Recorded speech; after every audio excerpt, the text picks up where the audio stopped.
You're too big for a woman like me." But the mountain man wept at her kindness. The insult wasn't meant for the whole trading post to hear, but the woman who muttered it had a voice sharp enough to cut through the dusty noon air, and the words struck Mara like they'd been thrown with intention. "You're too big for a woman like me," spoken with a curled lip as two other women snickered near the water barrels, their faces tight with the mean satisfaction of people who had never learned to measure their worth by anything deeper than what could be seen. Mara felt her cheeks burn as she turned away, clutching the small crate of apples she'd come to buy, wishing her shoulders weren't so broad, wishing her hips didn't strain the seams of her skirt, wishing, for the 1,000th time in her life, that she took up less space in a world that had always found easy ways to remind her she did not belong. She took 2 steps toward the hitch rail when she felt the buzzing shift of a crowd's attention, that subtle tightening of air that always preceded a spectacle. And when she looked up, she saw him. The mountain man stepping out from the livery's shadow, tall as a pine, shoulders wide enough to block out the sun, hair wild and wind-matted, beard thick and untrimmed, eyes dark and watchful in a way that made people instinctively move aside. She'd seen him only twice before at a distance, but today his gaze had locked on her the moment the insult landed, and something in his expression, something pained, something protective, something unbearably gentle, made her chest tighten until she struggled to breathe. People whispered as he approached, some stepping back in caution, others lingering with curiosity, but Mara stood frozen, fingers digging into the wooden crate as he moved closer with a slow, grounding steadiness that felt more like reassurance than threat. When he stopped in front of her, the murmurs grew louder, and she braced for pity or mockery or some half-formed attempt to defend her she didn't want. Instead, he crouched, not to her height, but lower, kneeling in the dirt before anyone could understand what they were seeing, his massive hands resting open on his thighs, his head bowed as if she were someone worth honoring. The trading post fell silent. Even the wind seemed to pause. Mara's breath shook as he lifted his gaze. And she saw tears, actual tears, gathering in the eyes of a man the entire region whispered about, a man known for carrying wounded elk alone on his back, a man who had once stopped a runaway wagon with nothing more than his own body. "I heard what they said," he murmured, voice rough as gravel yet trembling with restraint. "And I need you to know. I have never seen anything wrong with the way you are." The words cracked something in her, something she'd held together with stubbornness and shame for years. But before she could speak, a ranch hand nearby snorted loudly. "Careful, Mara. He'll crush you just by standing too close." And laughter rippled across the yard like a low, cruel tide. Mara flinched, her throat closing, but the mountain man rose in one swift motion, towering, fearsome, wild, and the laughter died immediately. He didn't yell, he didn't threaten. He simply turned toward the ranch hand, eyes shining with something far gentler than anger, and said, "You speak as if size determines worth, but she is the first kind thing I've seen in this place." The words hung between them with the weight of truth, not performance. And then, impossibly, his voice broke, a single tear sliding into his beard, and Mara felt the world tilt under her feet because she wasn't the one who looked fragile in that moment. He was. And everyone saw it. Everyone saw him fight the tremor in his jaw, saw him swallow pain no one had given him permission to feel aloud, saw the way he looked at her like her softness had undone something hardened in him long before she ever knew his name. In that suspended breath, the entire trading post watching, Mara clutching the crate like an anchor, the mountain man standing there with trembling dignity. Something inside her shifted. Not a small shift, a tectonic one, Mara woke before dawn the next morning, though she hadn't meant to. Sleep had come in small, tangled pieces, interrupted by the memory of the mountain man kneeling in the dust before her like she was someone worth bowing to. Someone who hadn't spent half her life folding herself smaller just to keep others comfortable. And when she opened her eyes to the soft glow of embers in the hearth, she remembered with a jolt where she was. Not in her cramped room above the seamstress's shop. Not in the familiar ache of a town that knew too much of her history, but in the small cabin behind the livery, where the mountain man had offered her shelter for the night after the trading post humiliation turned dangerous. She sat up slowly, blanket slipping from her shoulders, and listened. There was no sound of boots outside the door, no cruel whispers, no mocking laughter, only the quiet scrape of a knife against wood and the faint, steady rhythm of someone breathing with deliberate calm. When she peered into the main room, she found him seated near the window, carving thin shavings from a block of juniper, the pale curls of wood falling like soft curls around his bare feet. He didn't startle when she stepped closer, didn't turn abruptly or look her over. The way men often did when a woman her size entered a room. He simply glanced up, eyes warm, expression still holding the faint shadow of yesterday's hurt. "You're awake," he murmured, voice low and thick from a night of little sleep. "I didn't want to make noise." It struck her then, this enormous man, built like a mountain itself, trying to be quiet for her. Mara wrapped the blanket tighter around herself and sank onto the stool opposite him, unsure where to place her hands, unsure where to place her shame now that it had nowhere to hide. "I didn't mean to keep you from your bed," she whispered, glancing at the armchair he'd clearly slept in, the blanket still draped across it. He shook his head once, a subtle dismissal of her worry, and pushed a small wooden bowl toward her, filled with warm porridge he must have cooked before she woke. "You don't owe me comfort," he said, almost apologetically. "Not after the way they spoke to you." Mara stared at the bowl, her throat tightening. Not from hunger, but from the unfamiliar feeling of being cared for without pity. She lifted the spoon slowly, tasting the porridge, its simplicity somehow grounding, earthy, honest. When she looked up again, he'd returned to his carving, but his shoulders held a tension she recognized, the kind that came from bracing against old wounds. "What they said," she began hesitantly, fingers tightening around the wooden spoon. "It wasn't new." He paused mid-carve, knife hovering over the wood, eyes flicking up to hers with painful clarity. "Does it always cut you this deep?" The question felt too gentle, too knowing, and Mara found herself blinking fast, trying to keep her tears from rising. "Not usually," she admitted, voice trembling, "but something about you." The words faltered, heat rising to her cheeks, and she shook her head. "It wasn't just them insulting me. It was them insulting you, because you didn't laugh, because you—" She stopped, breath catching.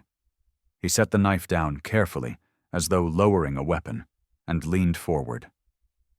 Elbows on his knees, gaze steady as the first warm light crept across the wooden floor.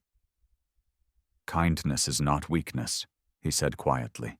"But people like us, we're taught to hide both our size and our softness." Something inside Mara cracked open at his words, the truth of them settling into the spaces she'd spent years trying to smooth away, and she felt tears slip down her cheeks before she could stop them.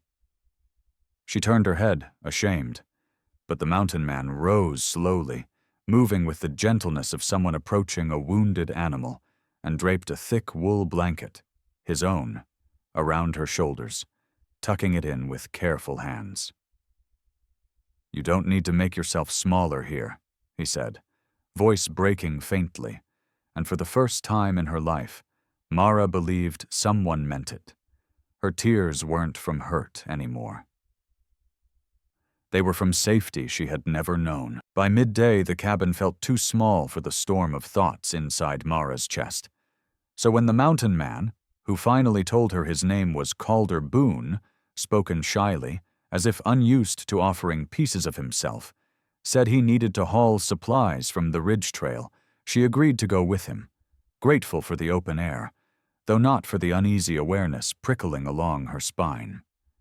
She'd never walked beside a man this large, this visibly gentle, yet this openly judged by the world around him, and as they made their way down the dirt path toward the ridge, she felt eyes from the town drifting toward them. Curious, weighing, whispering.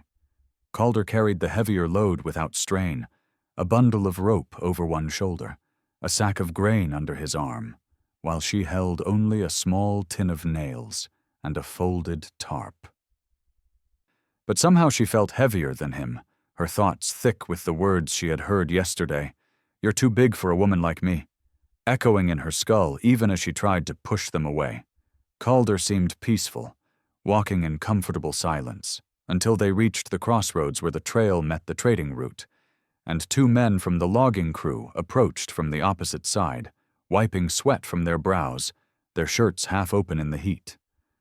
When they saw Mara, their steps slowed, their eyes sliding over her with a familiarity she had spent years shrinking away from, and she braced herself instinctively, shoulders tightening under the weight of judgment she had known since girlhood.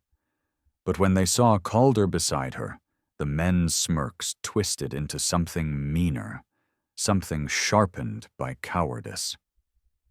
"Well, look at that," one muttered loudly, elbowing the other. "The giant finally found himself a woman his size." Mara froze, breath catching, humiliation clawing up her throat with a speed that made her dizzy.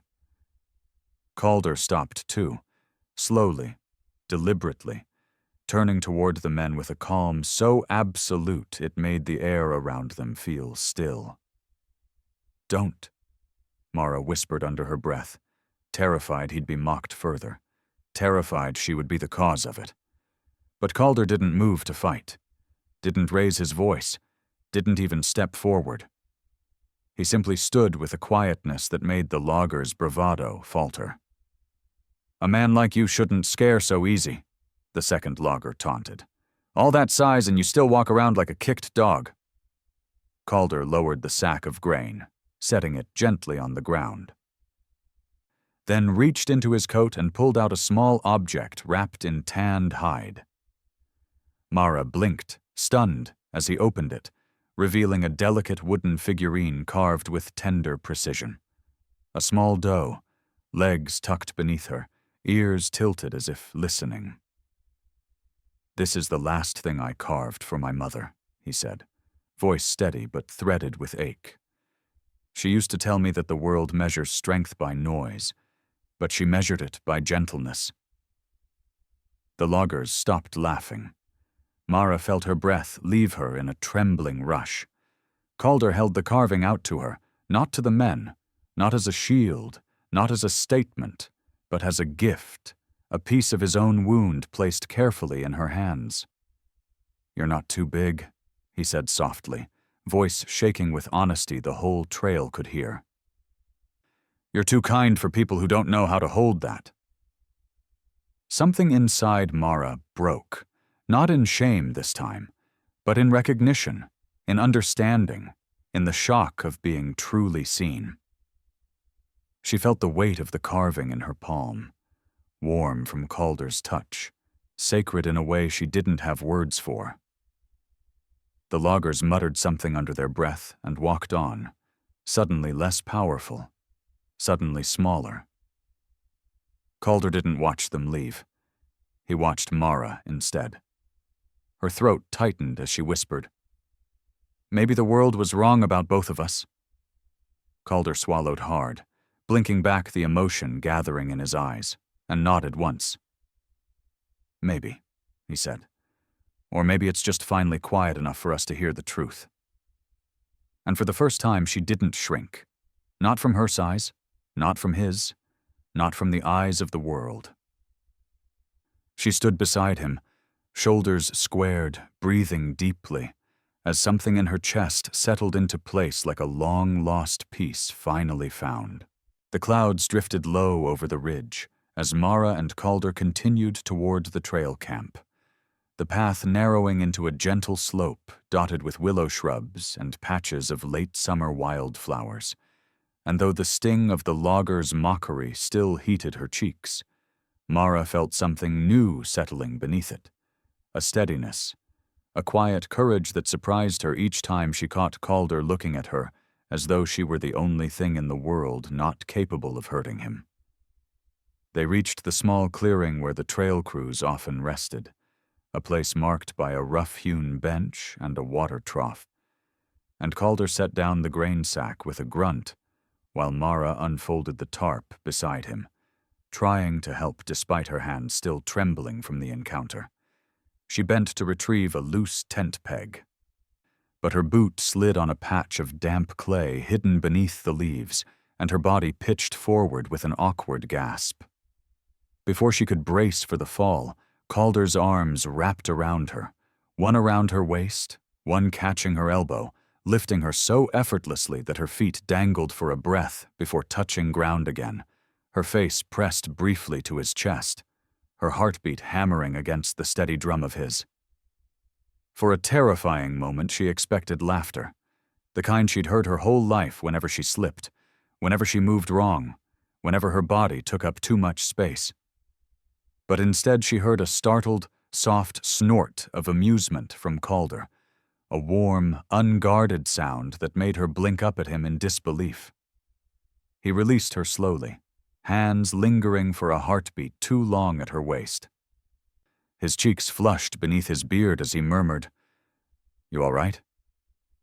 Mara nodded, breath shaking with something that wasn't embarrassment anymore, but a strange, unexpected warmth rising from her ribs. A pair of young trail hands sitting nearby had watched the whole moment unfold, and one of them, barely 20, face sunburned and earnest, smiled sheepishly. "Ma'am," he said gently, "that was one of the smoothest catches I've seen." The other nodded, chuckling lightly. "Biggest fella on the ridge, but he moves like a cat when someone's falling." Calder scratched the back of his neck, visibly flustered, and the young men's easy tone, their lack of mockery, their lack of judgment, made Mara's chest loosen in a way she hadn't realized she needed. One of them tossed her a canteen. "Water's clean. You two look like you've had a morning."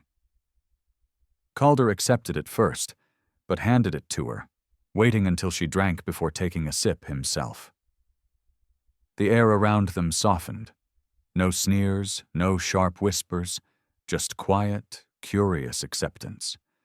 And for the first time since she'd left town with him, Mara felt the weight of other people's eyes shift from measuring her to simply noticing her. When the trail hands drifted back to their work, the clearing fell quiet again, and Calder stepped closer, his voice low. "They didn't laugh," she whispered, unable to hide her disbelief. "Not everyone will," he replied, gaze warm. "Some people only know one way to be, others learn better." She let out a shaky laugh, small, surprised, genuine, and Calder's eyes softened even more. Something vulnerable flickering there, as if her happiness was a thing he didn't know how to hold, but wanted to anyway. Then, as if sensing the moment needed grounding, he reached into his pack and pulled out a small pouch of dried berries, offering it to her with a shy half-smile. "You like these," he murmured. "You picked them first yesterday." Mara blinked, startled he'd noticed something so small. "You remember that?" He nodded once, slow. "I remember everything that matters." Her breath caught, something shifting between them, something delicate and terrifying and beautiful. And for one long, quiet moment, they simply stood there in the soft ridge light. Two people who had been told their whole lives they were too much or too little, now finding in each other a space that finally felt exactly right. They hadn't walked more than a half-mile down the ridge trail when the sound of frantic hoofbeats rose from the lower slope, irregular, uneven, like a horse being pushed far beyond its comfort, and Calder's posture changed instantly, shoulders squaring, steps slowing, his body shifting into that quiet, protective stance he seemed to enter without thinking. Mara followed his gaze just in time to see a mare burst from the pine line, foam at her mouth, reins half dragging, and a young woman slumped over her back, clinging with one hand while the other hung limp, her blonde hair plastered to her face with sweat and dirt. Calder moved first, hands raised, voice steady and low as he caught the reins and eased the panicked horse to a stop, and Mara, breath tight in her throat, rushed to help him lower the injured rider to the ground. The woman cried out when her ankle twisted beneath her, the kind of cry that tore through pride and pretense, and when she lifted her head, Mara recognized her. Ruth Carver, daughter of the blacksmith, known for her sharp tongue and her sharper opinions, especially about people who didn't look the way she expected proper people to look. Don't let him touch me," Ruth gasped, pulling her arm away from Calder with a trembling panic that made Mara's stomach twist. The familiar shame, the shame she thought she'd shed, crawled up her spine again because Ruth's fear wasn't about Calder hurting her. It was about him looking the way he did, standing the way he stood, being the man he was. Calder didn't react, didn't flinch, didn't retreat. He simply rested on one knee beside her, palms open in patient stillness, waiting for her to breathe. Mara reached for Ruth's trembling hand. "He's trying to help you," she whispered, gently brushing dirt from the woman's forehead. "You're hurt. You're not thinking straight." Ruth's gaze snapped to Mara's, confusion warring with pain, as though she couldn't reconcile the idea of Mara defending a man like Calder. Big, wild-haired, gentle in a way people often mistook for danger. He's too... Ruth swallowed hard, eyes shifting nervously. "Too much." Mara felt her chest contract, not from the insult, but from the memory of hearing those words, or versions of them, all her life. Too big, too broad, too visible, too wrong. Calder's voice broke softly through the moment. "I can set the ankle, if you want." That quiet permission, softened Ruth's panic just enough that she stopped pulling away. He examined her ankle carefully. His fingers gentle despite their size, and when she winced, he murmured something soft, not an apology, but reassurance. Mara watched him work, watched the patience in his hands, watched the way his brow furrowed with compassion and not frustration, and the contrast between him and the people who feared him almost made her dizzy. "You should take her back to town," Calder said softly when he finished binding the ankle with a torn strip of cloth. "Her father will worry." Ruth looked between them, tears drying on her cheeks, her voice small now. "You're kind," she said to Calder, the words brittle, as though she hardly believed them even as she spoke them. Calder didn't answer. He stood slowly, offering Mara a steadying hand, and when she took it, Ruth's gaze sharpened with something like disbelief. "You trust him?" Ruth asked quietly. Mara met Calder's eyes, a question, an ache, a truth flickering there, and felt something inside her settle. "Yes," she said simply, voice steady, "more than anyone else." Ruth stared at her, stunned, but said nothing as Calder lifted her gently back onto the mare, adjusting her posture so the ride wouldn't jolt her injured ankle. When they watched the mare carry Ruth down the trail toward town, Mara felt the old shame, the shame that had haunted her for years, flare once more. But this time, Calder broke the silence before it could consume her. "People fear what they don't understand," he murmured, gaze fixed on the path. "Kindness isn't the same in every mouth." Mara swallowed hard, breath trembling. "What is it to you?" Calder looked at her slowly, eyes warm, voice steady as morning light. "Something you don't fake." And in that quiet, simple truth, Mara felt the shame inside her loosen its grip, softening, shifting, turning into something that looked almost like strength. They reached the outskirts of town just as the sun dipped low, staining the sky in streaks of copper and rose, and Mara felt her heartbeat quicken the closer they came to the place where her old life still clung to her, like dust she could never quite wash off. Ruth's father had already spotted the limping mare from his forge, and he rushed toward them with a shout, his face pale, his hands trembling, but his frantic relief lasted only a breath before his eyes landed on Calder standing beside Mara, towering, wild-haired, steady, and something in the blacksmith's expression hardened like metal, plunged into cold water.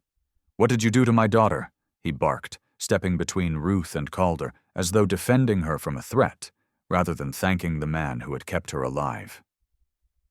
Ruth tried to speak, tried to explain. But the pain in her ankle made her voice crack, and her father took her weakness as confirmation of his own fear. The commotion drew others, shopkeepers closing shutters, ranch hands lingering in the yard, 2 deputies stepping out of the jailhouse with the swagger of men who believed a badge meant truth, bent automatically in their direction. And within moments, a small crowd circled them, murmuring, pointing, eyes narrowed with suspicion, as if the sheer size and presence of the mountain man made him guilty by default. Mara felt the shift, the old, familiar weight of being watched, evaluated, dismissed. But she stood closer to Calder, shoulder nearly brushing his arm, refusing to shrink the way she once had. "He helped her," Mara said, voice steady, though her stomach twisted. "She would have fallen from her horse if he hadn't caught her." But her words skimmed off the deputies like pebbles against stone. One of them stepped forward, resting a hand on his holster, chin raised in casual threat. "Ma'am, we'll decide what happened. Folks here know better than to trust a man who keeps to the hills and doesn't mix with decent people." Calder didn't move, didn't speak, only shifted his weight to one foot, hands open at his sides in that patient, quiet surrender he used when facing people who needed control more than justice. "Deputy," Ruth gasped, finding her voice at last. He saved me." Her father hushed her sharply. "You're confused. Pain does that." The dismissal struck Mara like a slap. Because she'd lived that exact erasure, her truth waved away with a patronizing pat or a strained smile. The deputies stepped toward Calder now, reaching for his wrists as though he were some criminal dragged from a bar brawl, and Mara's breath caught when she saw the rope, rough, frayed, ready. Calder didn't resist. He bowed his head slightly, as though absorbing a blow he'd long expected. "Stop," Mara said, stepping forward, but one deputy pressed a hand to her shoulder, easing her aside as if she were nothing more than a hysterical witness. "Miss, we know how to handle this." There it was. That word again. Handle. As if justice was a performance they'd rehearsed enough times to trust their script more than the truth in front of them. Calder's eyes found hers in the growing dusk, calm and unbroken, a silent message echoing in the space between them. "You needed to see this too." She watched the deputies tighten the rope around his wrists, watched the blacksmith glare as if anger made him honorable, watched the crowd shift with the herd mind certainty of people who feared difference more than wrongdoing, and she felt something in her chest begin to crack. Not from helplessness this time, but from fury so clean and sharp it steadied her trembling hands. Ruth tried again, louder. "He saved me. He didn't do anything." But her father's glare silenced her. Mara felt tears burning at the corners of her eyes, not from grief, but from clarity she could no longer outrun. This wasn't about danger. It wasn't about truth. This was the system she had grown up under, one that punished softness in men like Calder and mocked softness in women like her. And as the deputies dragged him toward the jailhouse, Calder looked back at her with a quiet steadiness that hurt more than any shout could have. He wasn't begging. He wasn't angry. He was enduring, and that was the moment Mara understood. The world wasn't going to free him. She would have to. The jailhouse door slammed behind Calder with a heavy finality that rattled through Mara like a struck bell, the echo stretching across the emptying street, as if the entire town wanted her to hear exactly how small her voice was, against their certainty. Lanterns flickered to life one by one along the boardwalk. Wagons creaked homeward. And yet Mara stood rooted in the dust, her breath shallow, her fists trembling at her sides as Ruth limped away between two ranch wives who soothed her with soft words that didn't match the truth she'd been begging them to believe. Mara wanted to chase after them, to force them to listen, to scream that they were wrong. But something about Calder's calm, resigned expression as the deputies dragged him inside held her there in place. An expression that said he'd lived this before. That said he expected nothing different. That said without words, "Now you see what they do to men like me." The realization struck her so hard she stumbled back a step, tears burning behind her eyes, not from helplessness, but from shame. Shame that she had ever feared him, ever internalized the same lies that now chained his wrists inside that dark cell.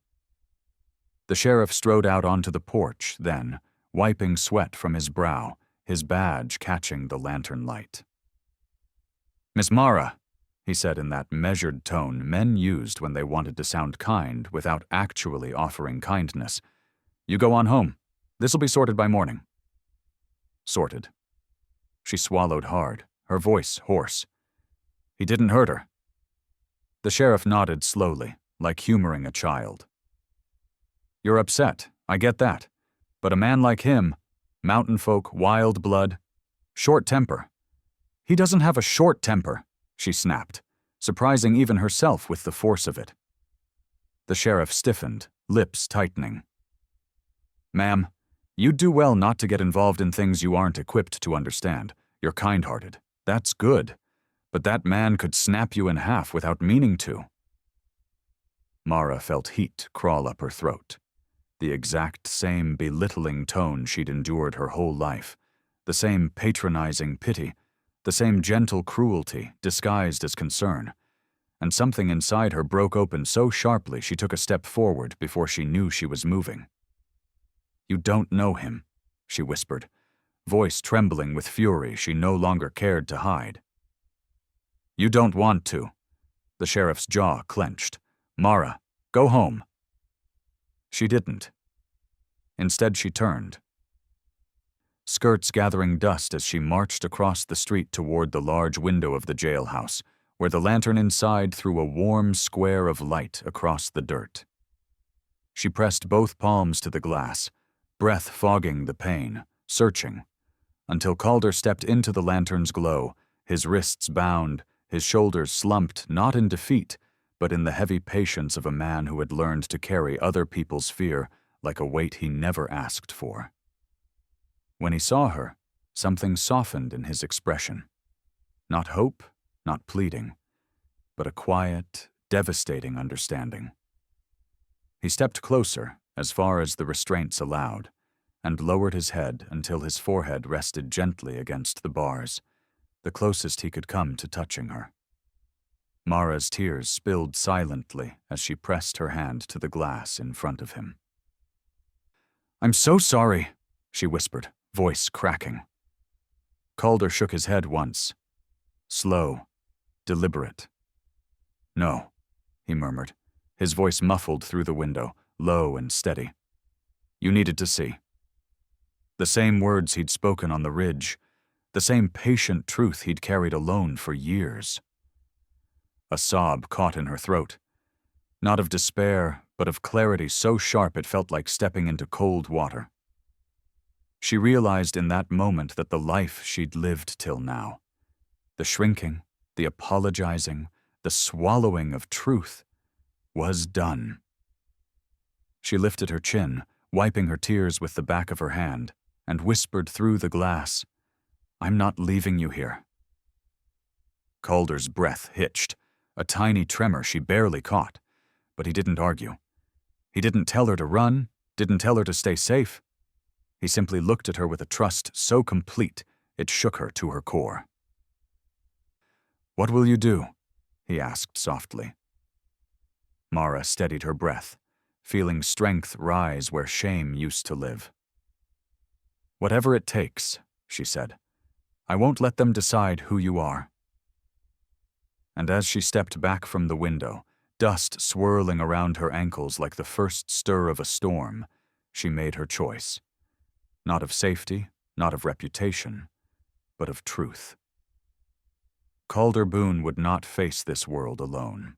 The town settled into its uneasy nighttime quiet. Lanterns dimmed, boots gone from the boardwalk, horses tied and drowsing in the livery. Yet Mara's pulse refused to slow, her breath tight with the kind of determination that made her limbs feel weightless and her fear feel strangely distant. She moved along the back alleys with her shawl pulled low over her hair, careful not to let her footsteps echo. The moon slicing silver through the gaps between buildings as she crept toward the jailhouse's rear wall, the one Calder had glanced toward when she'd touched the window, the one he had silently told her to remember. The wall wasn't tall, but the ground dipped sharply behind it, hidden by long grass and an old broken trough. Someone who didn't know the land might twist an ankle climbing up or down. But Calder had lived enough years in the hills to memorize every slope in this valley. Mara climbed onto the trough, heart pounding, gripping the edge of the wooden wall as she hoisted herself up and over, landing softly in the shadowed narrow space behind the jail. She crouched low and listened. Only one deputy remained inside. The younger one, bored, half asleep, boots up on his desk. She could hear his chair creak through the barred window. She swallowed her panic and tapped gently on the bricks in the pattern Calder had signaled to her earlier. A faint series of touches that meant, "I'm here." Inside, she heard him shift, the soft scuff of his boots against the floorboards, then a quiet scrape, the sound of metal dragging across stone. Calder was already working at his restraints, using a small nail he had palmed when the deputies weren't looking, twisting his wrists to hide the movement. Mara pressed her ear to the wall, waiting for the moment he would need her.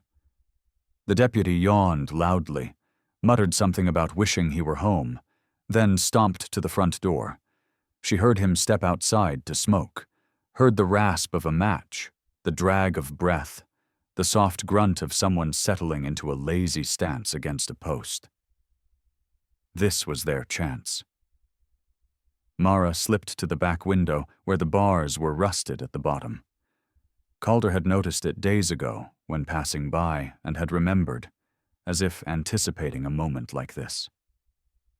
He stepped into the moonlight behind the bars, his face half-shadowed but his eyes soft with a trust that made her lungs tighten. His wrists were raw, the rope nearly undone. Mara reached through, fingers brushing his, her breath trembling as she whispered, "Tell me what to do." Calder didn't waste a second. "Lift the bar on the right," he murmured. "Push up, not out." She gripped the cold iron, muscles straining as she pushed upward, the bar resisting, then groaning softly as it shifted. Sweat dampened her temples, her arms shaking, but Calder placed his hands over hers, guiding the angle through the gap, his quiet strength amplifying her own. And the bar finally gave way with a crack that sounded like thunder in her chest, though the night swallowed it quickly. Calder slipped through the gap in a single controlled movement, catching her shoulder to steady himself, and for a breath they stood face to face in the narrow darkness, his chest rising fast, her fingers still clutching the fallen bar. Both of them trembling from effort and fear, and something deeper they didn't have time to name. "This way," she whispered, grabbing his hand without hesitation. They darted between crates and shadows, moving along the back of the general store just as the deputy exhaled another lazy puff from his cigarette, oblivious. Mara led. She led. And Calder followed, keeping pace silently, trusting her completely, his hand warm and steady in hers. They reached the edge of town, slipping behind the water tower, then sprinted across the open dirt toward the north ridge, where the land dipped into a dry creek bed that wound toward the hills. When they finally reached the shelter of the cottonwoods, both doubled over, gasping for air, the moon hanging above them like a silent witness. Calder straightened first, brushing her hair back from her face with a gentleness so fierce it threatened to undo her. "You saved me," he whispered, voice thick. Mara shook her head, stepping closer, her breath still unsteady. "No," she murmured. "We saved each other." And in that moment, breathless, dust-covered, hearts still racing, they stood side by side, not as burden and protector, not as stranger and mountain man, but as equal stepping willingly into danger and into each other's lives. Dawn had barely begun to stain the horizon when the thunder of hooves shattered the fragile quiet of the cottonwoods, and Mara jolted awake against the cool curve of the creek bed, her pulse snapping to full alert as Calder rose beside her with the slow, controlled steadiness of a man who had spent a lifetime preparing for moments like this. Sunlight had not yet broken, but the silhouettes of riders cresting the ridge were unmistakable. Deputies, ranch hands, Ruth's father, even the sheriff himself, all thundering down the slope in a loose, furious formation, their shouts echoing through the early morning chill, as if justice were something they needed to display loudly to make it real. Calder stepped in front of Mara, instinct pulling him into that protective posture she both loved and feared. But before he could tell her to hide, she knew he would. She grabbed his arm, fingers digging into his sleeve, brows stern with a determination that surprised even her. "Don't," she whispered fiercely. "Not this time." The riders reached the creek bed in a cloud of dust, horses snorting, men shouting contradictory orders, every face sharpened by suspicion or fear or wounded pride.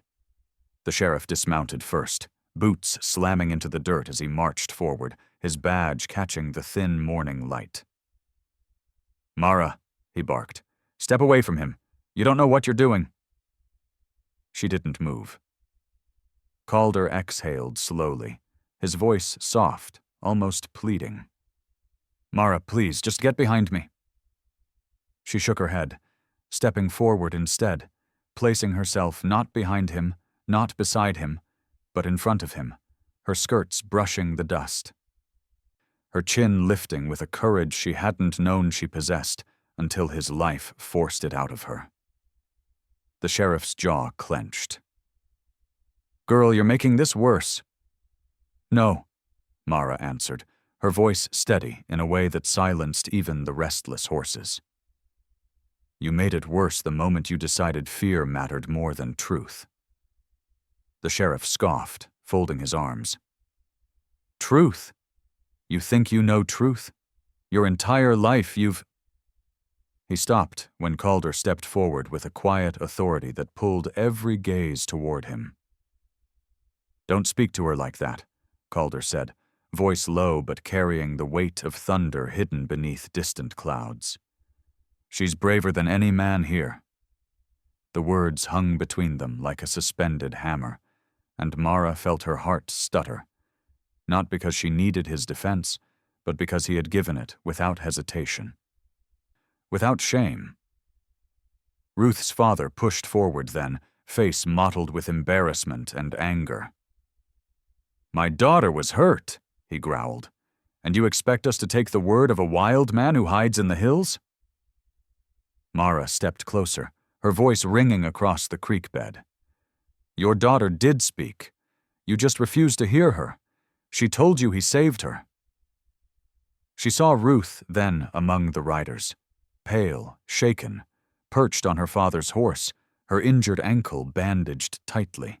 Their eyes met. Mara didn't know what she expected.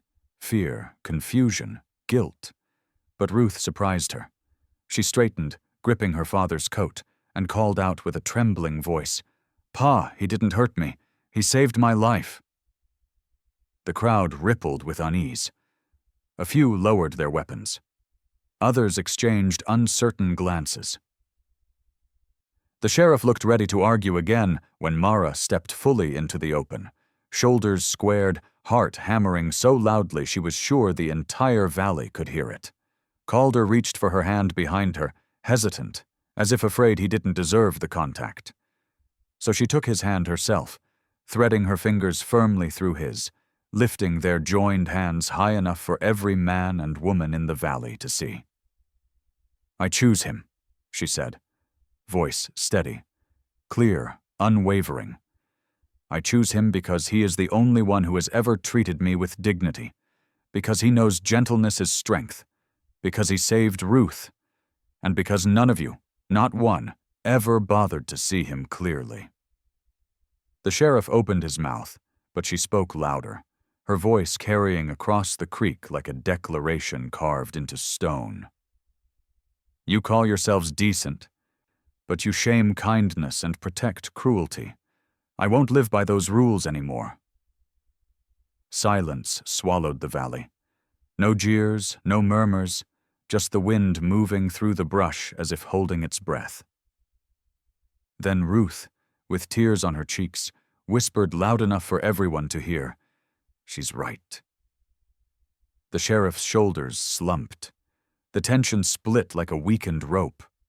One by one, the men lowered their weapons, not convinced, not enlightened, but unwilling to stand against the truth spoken so boldly by someone they had underestimated all their lives. Calder bowed his head behind her, not in defeat, but in something like awe.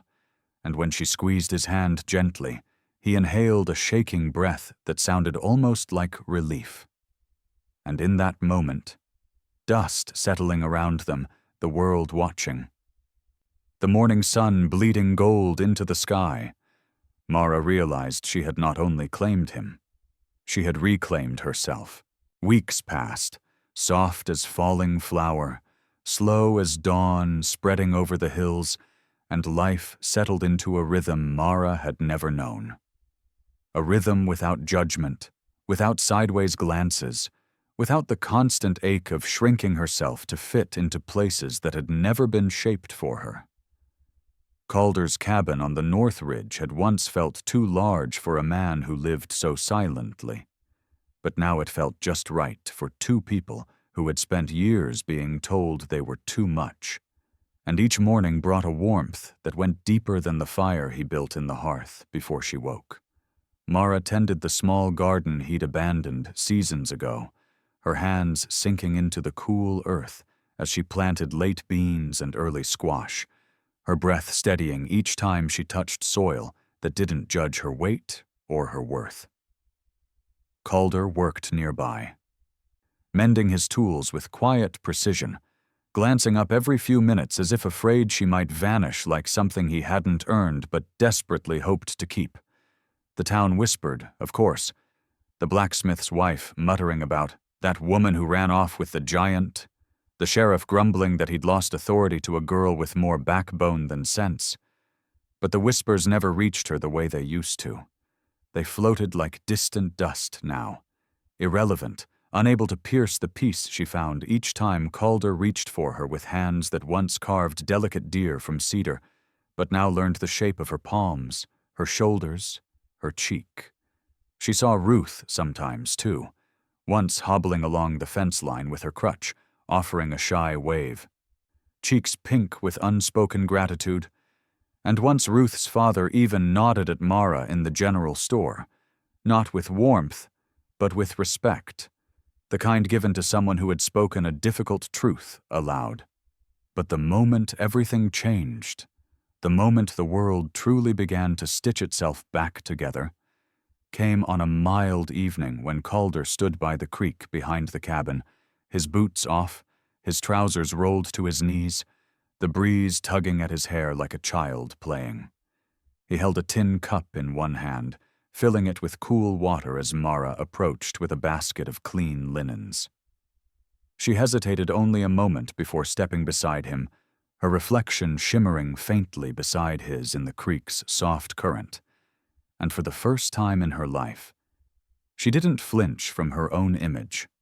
Broad-shouldered, full-hipped, strong, not oversized or unworthy, but solid, rooted here. Calder watched her quietly, as if sensing the shift before she spoke. "I used to hate this creek," she murmured, kneeling to rinse a linen. "It showed me everything I didn't want to see." Calder knelt beside her, hands moving in slow, gentle circles through the water. "What do you see now?" She let the silence stretch, let the sun warm her back, let the truth rise softly without shame. "Someone who fits," she whispered. He inhaled sharply, voice low when he answered. "You fit here," he murmured, brushing water from her cheek with the back of his fingers. "With me, if you want to." And the way he said, "want," hesitant, reverent, hopeful, untied the last knot of doubt inside her. She leaned into his touch, her forehead brushing his, mirroring the first moment she had ever seen him through the bars, but now without fear. Without barriers, without the world watching. Just them. Quiet. Chosen. Home. Behind them, the fire in the cabin crackled softly, the same fire that had warmed her on her first morning of safety, now echoing its promise in the peaceful dusk. And Mara realized how far she had come. From humiliation to safety, from shame to clarity, from being treated like a burden to standing beside a man who had knelt in the dust and wept at her kindness. And now, with the creek's gentle murmur around them and the world finally quiet enough to hear their own hearts, she placed her hand over his and whispered the truth she had earned. "I'm not leaving." Calder closed his eyes, breath trembling, pressing his forehead to hers, as if anchoring himself to the moment. "Then I'm finally home," he said. And in the soft, golden hush of dusk, she believed him. Please like, share, and subscribe to support more true-hearted stories on Stories Left Behind. If you had been there, would you have stepped in like he did? Tell us in the comments.